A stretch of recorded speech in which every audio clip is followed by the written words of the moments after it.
কাল শব্দের স্ত্রীলিঙ্গ হলো কালী। এখানে বলে রাখা ভালো, বিভিন্ন পণ্ডিতের মত ভিন্ন। কালো শব্দের অর্থ ঘোর কৃষ্ণবর্ণ। আবার কাল শব্দের দ্বারা নির্ধারিত সময়কে এবং অনেক সময় কাল শব্দ দিয়ে মৃত্যুকেও বোঝানো হয়।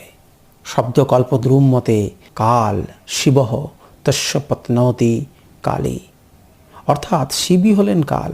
কালের অর্থাৎ শিবের স্ত্রী হলেন কালী।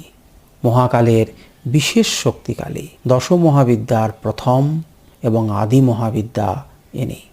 মহানির্বাণতন্ত্রের চতুর্থ উল্লাসের 30, 31, 32 ও 33 নম্বর শ্লোক থেকে পায়, তব রূপং মহাকাল জগৎ সংসার কারক মহাসংহার সময়ে কাল সর্বং গ্রসিষ্যতি কালনাথ সর্বভূতানাং মহাকাল প্রকীর্তিত মহাকাল